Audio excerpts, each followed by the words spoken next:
Alrighty, everybody, welcome to News from the Main, and today I'm going to be reading through Daniel chapter 3 and chapter 4. And, yeah, as you can see, I just want to say I got a new haircut. You know, I'm having a blast here where I am right now. And that's the biggest thing about when I left is like the differences in people, okay? So where I am now, people are genuinely getting a lot more nicer. I haven't really had a bad run-in with too many people. There are a certain select few people here that, they have a different mindset, of course, but I've experienced a lot of good stuff since I moved here, and it's it's been a lot better for me, and it's improved my self-esteem in general. It's been, I lived in Florida, which was one of the worst places anybody could live, especially with their line of thinking and the way they are handling stuff and just doing stuff. And that's the difference between where I was, which is Florida, and where I am now, which is Texas. Texas was a whole different state for me. People were like, "Whoa, you won't like Texas?" No, I hated Orlando, Florida, and that's what I was trying to tell all of you. And like, people didn't believe me. People didn't believe that if I went somewhere, I would have a better time. And sure enough. But anyway, let's get started. All right, so we're gonna read chapter 3 and chapter 4. So, the image of gold and blazing furnace. King Nebuchadnezzar made an image of gold, 60 cubits high and 6 cubits wide, and set it up on the plain of Dura in the province of Babylon. He then summoned satrap, prefects, governors, advisors, treasurers, judges, magistrates, and all the other provisional officials to come to the dedication of the image he had set up. So the satraps, prefects, governors, and advisors, treasurers, judges, magistrates, and all the other provisional officials assembled for the dedication of the image that King Nebuchadnezzar had set up, and they stood up before it. Then the herald loudly proclaimed, "Nations and people of every language, this is what your commander you are commanded to do. As soon as you hear the sound of the horn, flute, zither, lyre, harp, pipe, and all kinds of music, you must fall down and worship the image of the golden king Nebuchadnezzar has set up. Whoever does not fall down and worship will immediately be thrown into a blazing furnace. Therefore, as soon as they heard the sound of the horn, flute, lyre, zither, lyre, harp, and all kinds of music, all the nations and peoples of every language fell down and worshipped the image of the gold that King Nebuchadnezzar had set up. At this time, some astrologers came forward and denounced the Jews. They said to King Nebuchadnezzar, "May the king live forever. Your Majesty has issued a decree that everyone who hears the sound of the horn, flute, zither, lyre, pipe, and all kinds of music must fall down and worship the image of gold, and that whoever does not fall down and worship will be thrown into a blazing furnace. But there are some Jews whom you have set over the affairs of provision of Babylon, Shadrach, Meshach, and Abednego, who pay no attention to you, your Majesty. They neither serve your gods nor worship their image of gold you have set up." Furious with rage, Nebuchadnezzar summoned Shadrach, Meshach, and Abednego. So these men were brought before the king, and Nebuchadnezzar said to them, "It is true, or is it true, Shadrach, Meshach, and Abednego, that you do not serve my God, or worship the image of gold I have set up? Now, when you hear the sound of the horn, flute, zither, lyre, harp, pipe, and all kinds of music, If you are ready to fall down and worship the image I made, very good. If you do not worship it, you will be thrown immediately into the blazing furnace. Then what God will be able to rescue you from my hand? Shadrach, Meshach, and Abednego replied to him, King Nebuchadnezzar, we do not need to defend ourselves before you in this matter. If we are thrown into the blazing furnace, the God we serve is able to deliver us from it, and he will deliver us from your majesty's hands. But even if he does not, we want you to know, your majesty, that we will not serve your gods or worship the image of gold you have set up. Then Nebuchadnezzar was furious with Shadrach and Meshach and Abednego, and his attitude towards them changed. He ordered the furnace heated 7 times hotter than usual, and commanded some of the strongest soldiers in his army to tie up Shadrach, Meshach, and Abednego and throw them into the blazing furnace. So these men, wearing their robes, trousers, turbans, and other clothes, were bound and thrown into the blazing furnace. The king's command was so urgent that the furnace so hot that the flames of fire killed the soldiers who took up Shadrach, Meshach, and Abednego, and these 3 men, firmly tied, fell into the blazing furnace. The king Nebuchadnezzar leaped to his feet in amazement and asked his adviser, Weren't there 3 men that we tied up and threw into the fire? They replied, Certainly, your majesty. He said, Look, I see 4 men walking around in the fire, unbound and unharmed, and the fourth looked like a son of God. Nebuchadnezzar then approached the opening of the blazing furnace and shouted, Shadrach, Meshach, and Abednego, servant of the Most High God, come out, come here. So Shadrach, Meshach, and Abednego came out of the fire, and satrap, prefects, governors, and royal advisers crowded around them. They saw that the fire had not harmed their bodies, nor was a hair of their head uh, singed. Their robes were not scorched, and there was no smell of fire on them. Then Nebuchadnezzar said, Praise to be the God of Shadrach, Meshach, and Abednego, who has sent an angel and rescued his servant. They trusted in him and defied the king's command, and were willing to give up their lives than serve or worship any god except their own God. Therefore I decree that the people of any nation or language who says anything against the God of Shadrach, Meshach, and Abednego be cut into pieces, and their houses be turned into piles of rubble, for no other God can save in this way. Then the king promoted Shadrach, Meshach, and Abednego in the province of Babylon. So, King Nebuchadnezzar, he didn't, like I said, he didn't believe. He didn't believe in God. He followed paganism.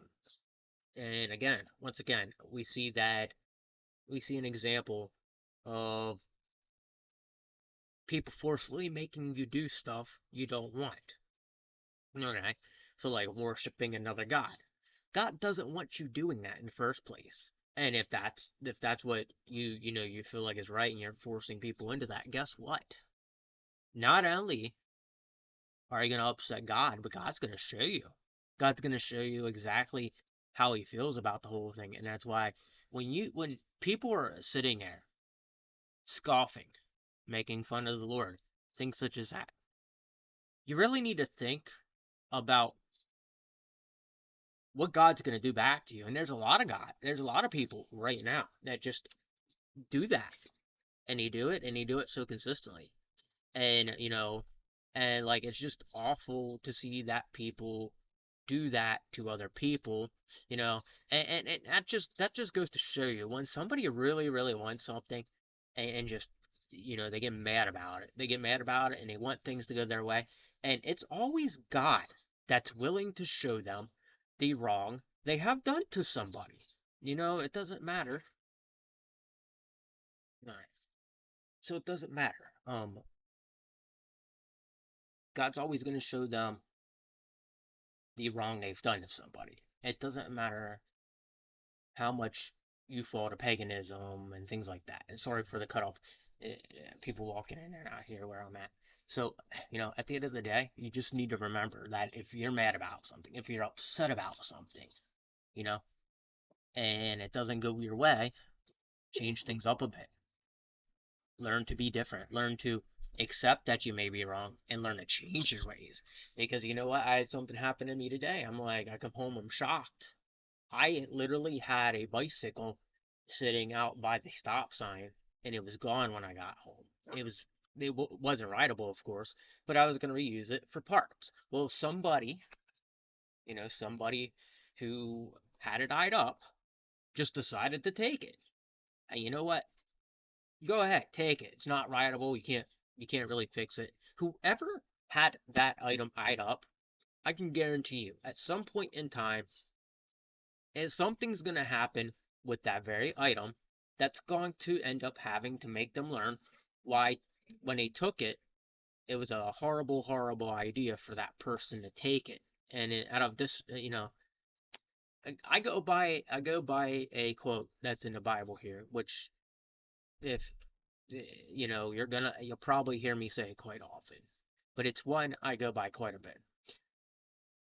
Got my favorite quote from the Bible so far that I've read, and so far that I've like learned to just accept, is that God basically said, I believe it was to Noah. He basically said, I will bless those that bless you.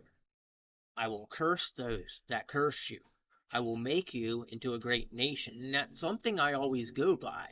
You know, no matter how much you dislike somebody, just remember, because you went out of your way to do something messed up to them, it doesn't mean it's going to work in your favor. And it might even come back to haunt you.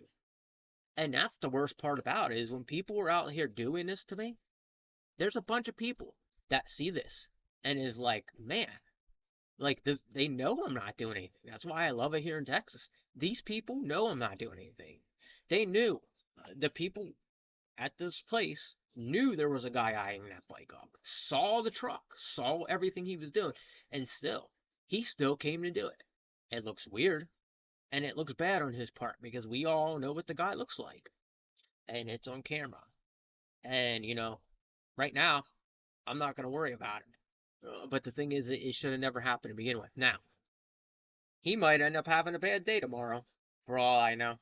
And that's good. That's gonna be his part, because he just, whoever's just look, don't do bad stuff to people with the intentions of thinking you're gonna do something great, because you're not gonna ever do something great by being a jerk to somebody. Just hands down, understand that. I've been through so many incidences where somebody did me wrong, and guess what? I always see them have some sort of disaster happen to them, you know? And the worst part is that was $30 I paid for that bike. So on top of it, that's just stealing, that's stealing. But anyway, let's just get on with it. All right, chapter 4. Nebuchadnezzar's dream of a tree. Chapter 4. King Nebuchadnezzar, to the nations and peoples of every language who live in all the earth, may you prosper greatly. It is my pleasure to tell you about the miraculous signs and wonders that the Most High God has performed for me. How great are his signs, how mighty is his wonders. His kingdom is an eternal kingdom. His domain endures from generation to generation. I, Nebuchadnezzar, was at home in my palace, contented and prosperous. I had a dream that made me afraid. As I was laying in the bed, the images and visions that passed through my mind terrified me. So I commanded that all the wise men of Babylon be brought before me to interpret the dream for me. When the magicians, enchanters, hiccup, astrologers, and diviners came, I told them the dream, but they could not interpret it for me. Finally, Daniel came into the presence, and I told him the dream. He is called Bel Belet Belteshazzar, I guess his name is, after the name of my God, and the spirit of the holy gods in his name. I, Belteshazzar, that's his name, Belteshazzar, chief of the magicians, I know that the spirit of the holy gods is in you, and no mystery is too difficult for you. Here's my dream. Interpret it for me. These are the visions I saw laying in bed. I looked, and there before me stood a tree in the middle of the land. Its height was enormous. The tree grew large and strong. Its top touched the sky. It was visible to the ends of the earth. Its leaves were beautiful, its fruit abundant, and on it was food for all. Under it the wild animals found shelter, and the birds lived in its branches. From it every creature was fed. In the vision I saw while laying in bed, I looked, and there before me was a holy one, a messenger coming down from heaven. He called in a loud voice, "Cut down the tree and trim off its branches. Strip off its leaves and scatter its fruit.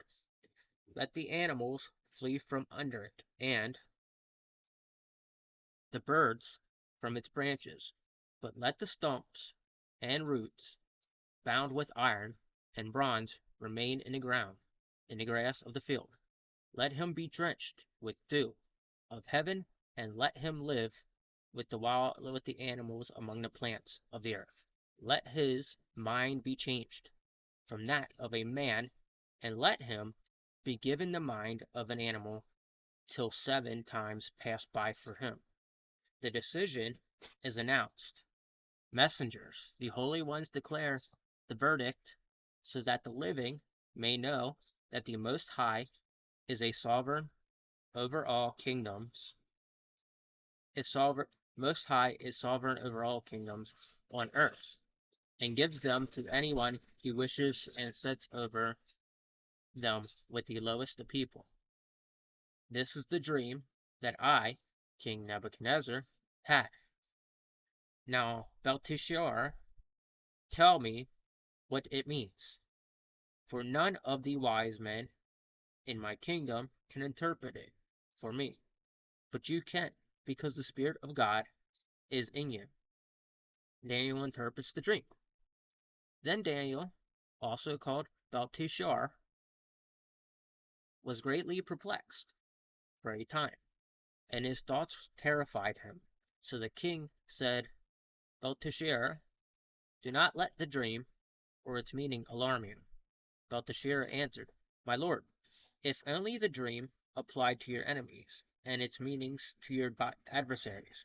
The tree saw which grew large and strong, with its top touching the sky, visible to the whole earth, with beautiful leaves and abundant fruit, providing food for all, giving shelter to the wild animals, and having nesting places in its branches for the birds. Your Majesty, you are that tree. You have become great, strong. Your greatness has grown until it reaches the sky, and your dominion extended its distant parts of the earth. Your Majesty saw a holy one as a messenger coming down from the heaven, and saying, "Cut down the tree and destroy it, but leave the stump bound with iron and bronze in the grass of the field, while its root remains in the ground. Let him be drenched with dew of heaven. Let him live in with the wild animals until 7 times pass by for him." This is the interpretation, Your Majesty, and this is the decree the Most High has issued against my lord, the king. You will be driven away from people and will live with the wild animals.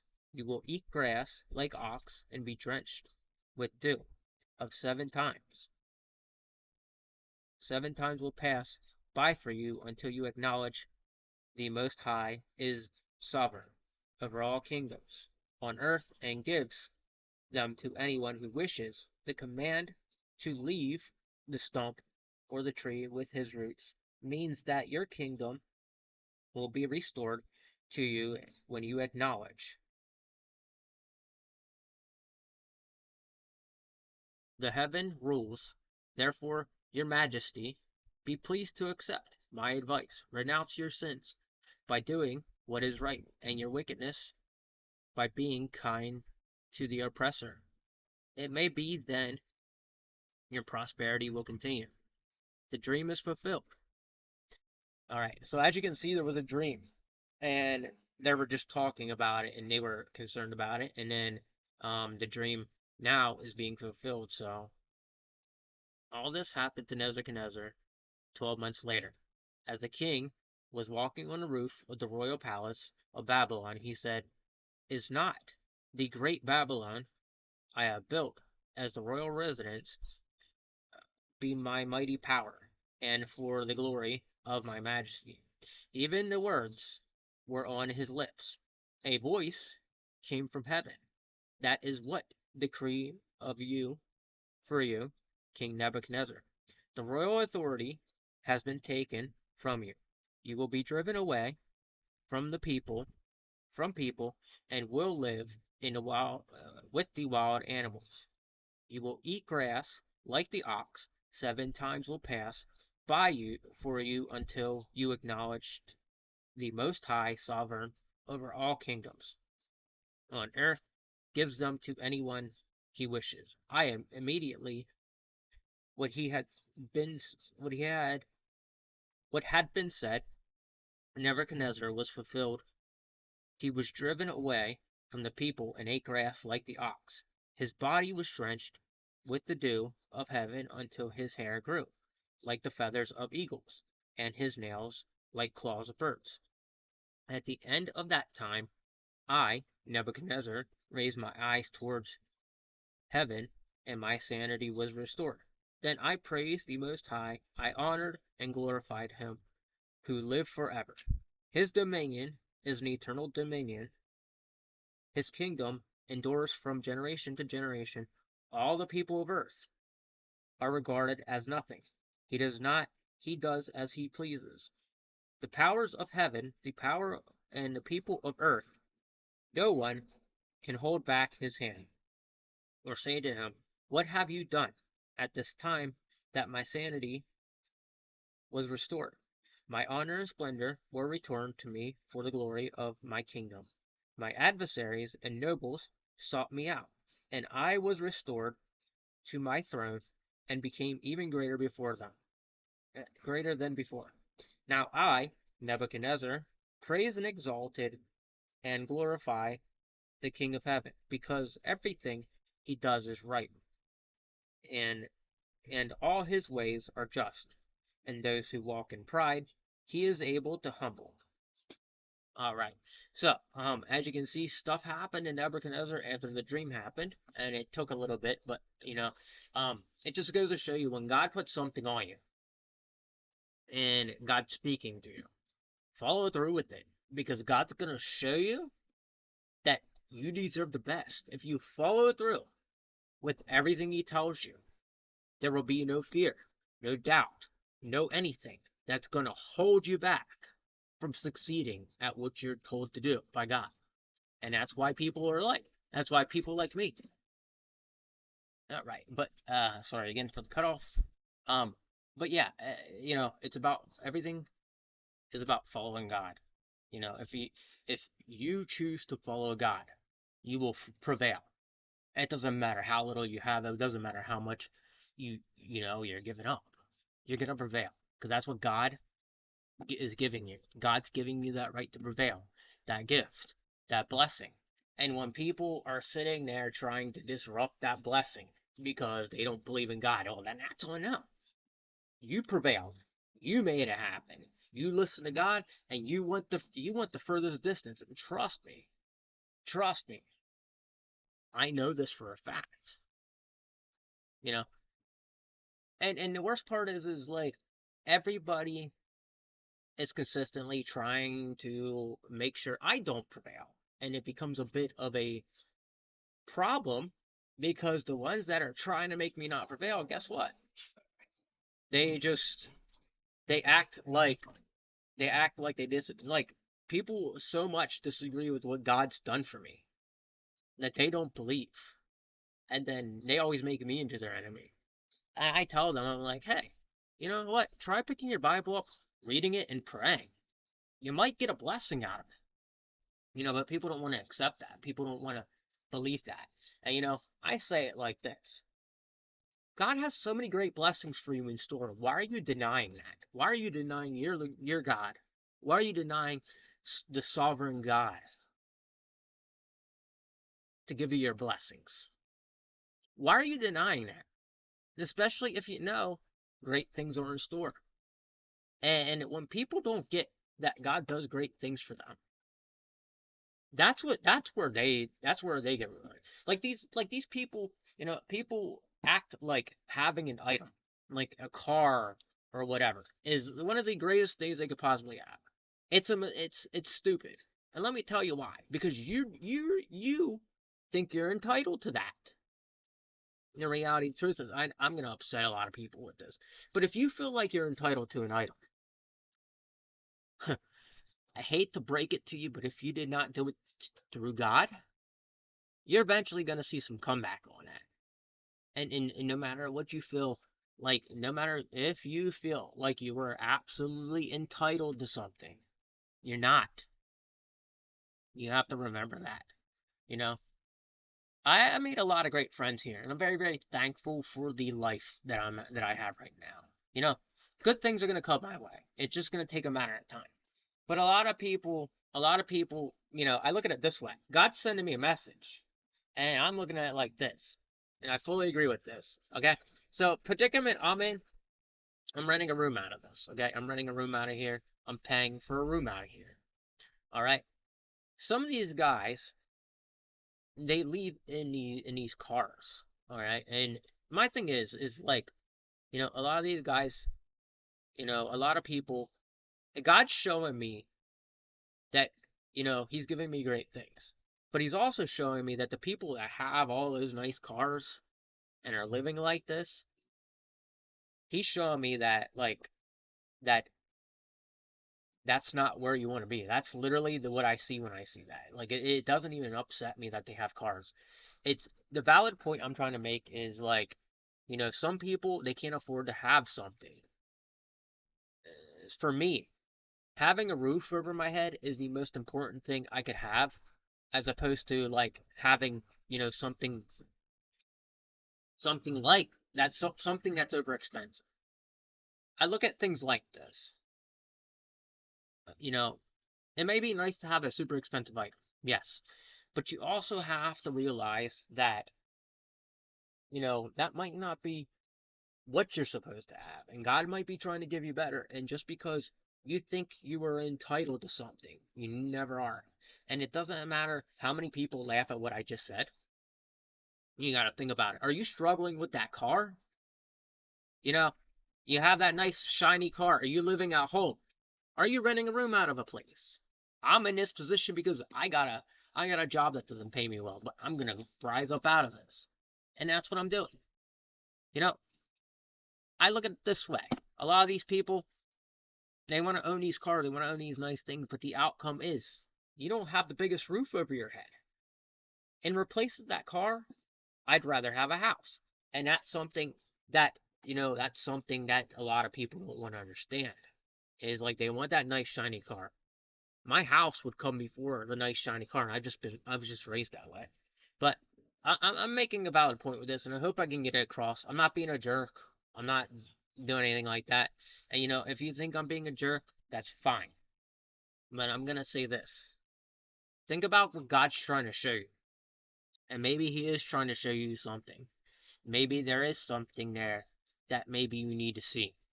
Maybe owning that nice car or whatever isn't worth it, isn't totally what it's cracked out to be. Maybe you need a roof over your house. You know, maybe you should stop going out and partying so much. Maybe you should stop, you know, going out and having all those beers every single weekend or whatever you do.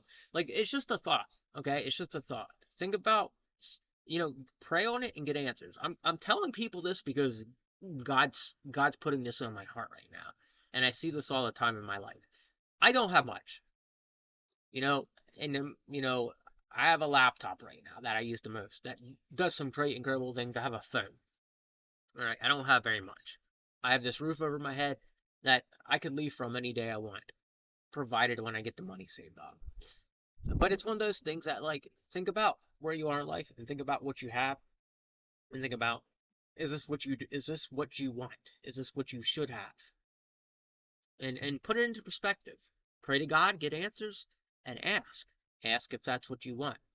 God wants the best for all of us, but sometimes what we want isn't the best for us, and we need to think about what God's trying to give us, or what God's trying to tell us.